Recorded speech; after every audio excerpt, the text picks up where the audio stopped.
बिस्मिल्लाहिर्रहमानिर्रहीम। अस्सलामु अलैकुम नाज़रीन, दीन दुनिया चैनल में आपको खुश आमदीद कहते हैं। दोस्तों, इन दिनों सानिया मिर्ज़ा और शुएब मलिक से मुताल्लिक़ अफवाहें गर्दिश कर रही हैं कि इन दोनों के दरमियान तलाक हो गई है, मगर ये खबर मीडिया ने छुपाई जा रही है।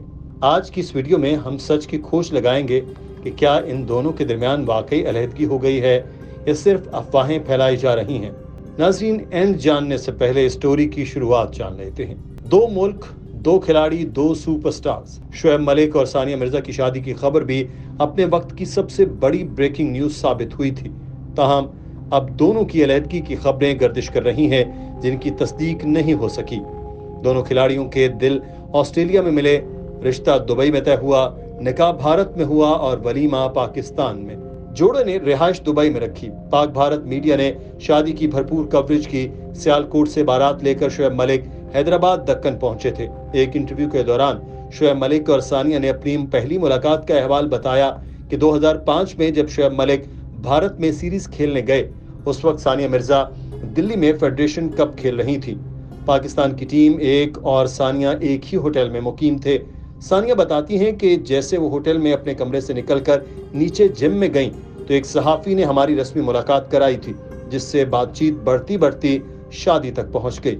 नाज़रीन, उस वक्त पाकिस्तानी और भारतीय मीडिया दोनों स्टार्स के दरमियान अलहदगी की खबरें चला रहा है।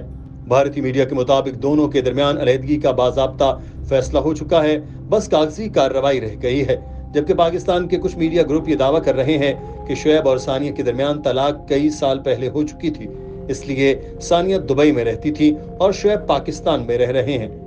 इनके करीबी जराये का ये बताना है कि शुएब और सानिया के दरमियान कुछ कानूनी पेचीदगियां हैं, यानी कुछ मुआहदे और कुछ शोस हैं, जिनके बायस वो तलाक का ऐलान नहीं कर रहे और न ही इस पर कोई तबसरा कर रहे हैं। उनके करीबी जराये का कहना है कि शुएब मलिक और सानिया मिर्जा के दरमियान माजी में भी कई बार ताल्लुकात कशीदा हुए, जबकि ताहाल दोनों की जानिब से अब तक अलहदगी की तस्दीक या तरदीद नहीं की गई। चंद रोज कबल सानिया मिर्जा ने इंस्टाग्राम पर एक फोटो अपलोड की, जिसमें वो अपने बेटे के साथ खेल रही हैं, लेकिन सानिया मिर्जा ने जो कैप्शन लिखा वो काफी मानीखेज था।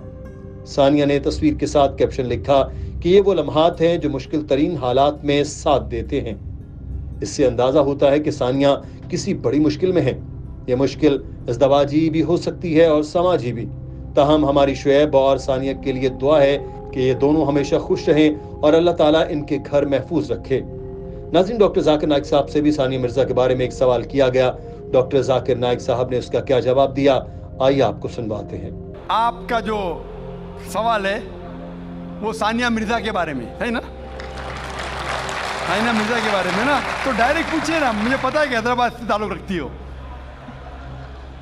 और ये सानिया मिर्जा के इशू के बारे में कई महीनों तक इंडियन मीडिया फिर फॉरेन मीडिया से उछाली, और ये एक talk of the town front page के ऊपर आ चुका था कि इस्लाम सानिया मिर्जा के खिलाफ है, मौलाना लोग ने उसके खिलाफ बात किए वगैरह वगैरह। मैंने काफ़ी रिपोर्टें पढ़ी, लेकिन मेरी राय ये है कि ऐसे जब सवालात उठते हैं तो हमें हिकमत से काम लेना चाहिए। हिकमत से मैं ये नहीं कहता हूँ कि जो मौलाना ने फतवा दिए या कई लोग ने जो कहे, अक्सर मौलाना ने सही फतवा दिए अक्सर, लेकिन काफ़ी पॉलिटिशियन बीच में आ गए हो सब। मैं मुख्तसर से आपको उसका बयान दूंगा।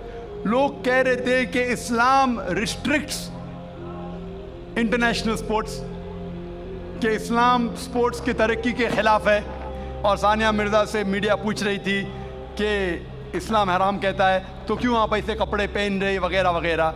मैं ये पूछना चाहता हूँ कि सानिया मिर्ज़ा लॉन टेनिस में नंबर 31 थी, अभी 34 हो गए, वापस से लगभग करीब है, 31-34 नंबर पे है। आप सबसे number 1 top seed Serena Williams से क्यों नहीं पूछते, क्यों नहीं उससे पूछते कि उसका मजहब उसे इजाज़त देता है ऐसे कपड़े पहनने की? आप मौलाना से क्यों पूछते कि इस्लाम में जायज़ है क्या नहीं? आप जाके प्रीस्ट से क्यों नहीं पूछते? आप जाके पोप से क्यों नहीं पूछते क्या सेरेना विलियम्स जो नंबर 1 है ऐसे कपड़े पहनना क्रिश्चियनिटी अलाउ करती है क्या नहीं? पोप मेरे नज़रिए से बिल्कुल कहेगा हराम है।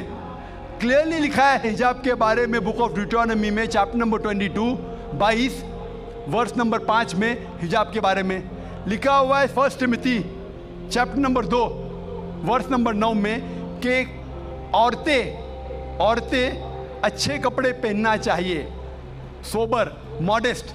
The woman should wear modest clothes with shamefacedness, with sobriety, should not have braided hair of gold, nor wear pearls.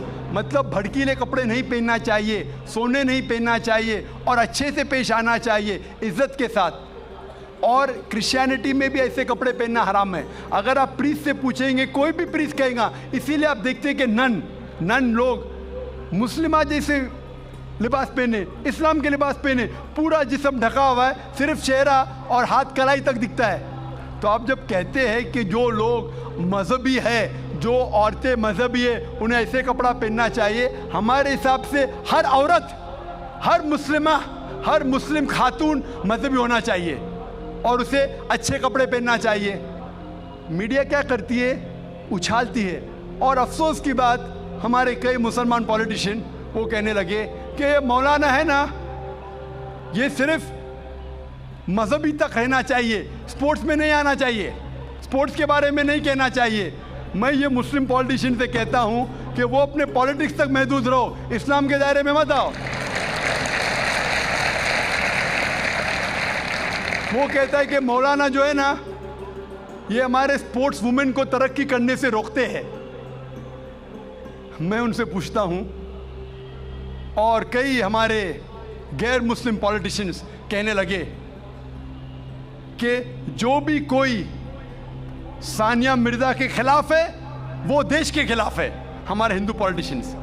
तो मैंने कहा कि जो भी कोई सानिया मिर्जा के कपड़े का साथ देता है वो वेद के खिलाफ है, हिंदुइज्म के खिलाफ है। हिंदुइज्म में भी लिखा है, आप हिंदू किताब पढ़ेंगे, वेद पढ़ेंगे, जिल्द नंबर 10 में लिखा हुआ है, चैप्टर नंबर 85, श्लोका नंबर 30, और ऋग्वेद में लिखा हुआ है जिल्द नंबर 8, चैप्टर नंबर 33, मंत्रा नंबर 19 में कि ब्रह्मा ने, खुदा ने आपको औरत बनाया है, इसलिए नजर नीचे करो और अपना सर ढाको। तो हिंदुइज्म में भी हिजाब है। तो ये हिंदू पॉलिटिशियन अपनी मजहबी किताब पढ़े ही नहीं। और मैं जानता हूं कि कपड़े पहनने से कुछ परफॉर्मेंस में तब्दीली हो सकती है, 1%, आधा फीसद, 5% हो सकती है।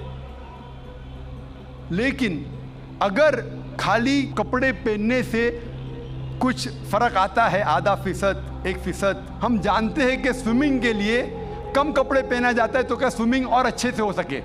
अगर आप अक्ल लड़ाएंगे तो कपड़े नहीं पहनेंगे, सबसे अच्छी स्विमिंग होगी, तो क्या बिना कपड़े स्विमिंग करेंगे? आप बोलेंगे नहीं नहीं, ये मेरी हिजाब का महदूद, मेरी मॉडेस्टी है, इतना पहनना, बिकिनी पहनना, आपकी मॉडेस्टी। हमारी मॉडेस्टी है कि सतर ढका हुआ होना चाहिए। आपका लेवल ये है, हमारा लेवल वो है। लेकिन अगर आप सचमुच हिकमत जानते तो कपड़े मत पहनो ना, क्यों कपड़े पहनते? आप देखेंगे कहाँ होता है, ऐसा नहीं होता है। तो इसीलिए हमें मीडिया की बाजी उल्टी करना चाहिए। जब मुझे पूछा गया था कि सानिया मिर्ज़ा ऐसे कपड़े पहनती है, क्या सही करती है, तो मैंने कहा आप सानिया मिर्ज़ा को फिलहाल आप ये देखिए कि कई मुसलमान क्रिकेटर्स चाहे वो हिंदुस्तान के लिए खेल रहे या चाहे पाकिस्तान के लिए खेल रहे, नमाज के वक्त नमाज भी नहीं पढ़ते, जुम्मा नमाज भी नहीं पढ़ते।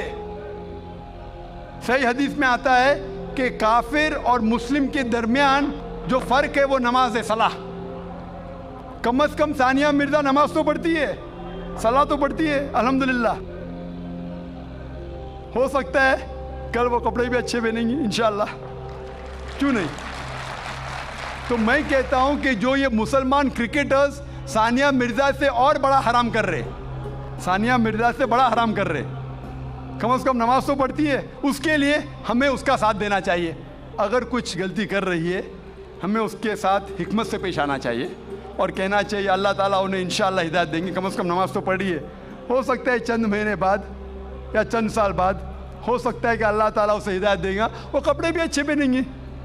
और मैं जानता हूं कि परफॉर्मेंस में शायद आधा फीसद, 1% हो सकता है कि लंबे कपड़े पहनने से परफॉर्मेंस में कमी हो, लेकिन जब अल्लाह का साथ है तो परफॉर्मेंस में कितनी तरक्की होंगी। अल्लाह ताला फरमाते सूरह इमरान में सूरह नंबर 3 आयत नंबर 160 में कि if Allah forsakes you none can help you, अगर अल्लाह आपका साथ छोड़ दे तो कोई भी आपकी मदद नहीं कर सकता है, और अल्लाह अगर साथ दे तो कोई भी आपको हरा नहीं सकता। तो इसीलिए मोमिनों से अल्लाह पे भरोसा रखने के लिए कहिए। तो हो सकता है सानिया मिर्ज़ा इंशाअल्लाह कुछ दिन बाद, चाहे हफ्ते हो या महीने हो या साल हो, हम अल्लाह से दुआ करते कि अल्लाह उसे हिदायत दे और वो कपड़े भी अच्छे पहने और इंशाअल्लाह तरक्की भी करे। Hope that answers the question.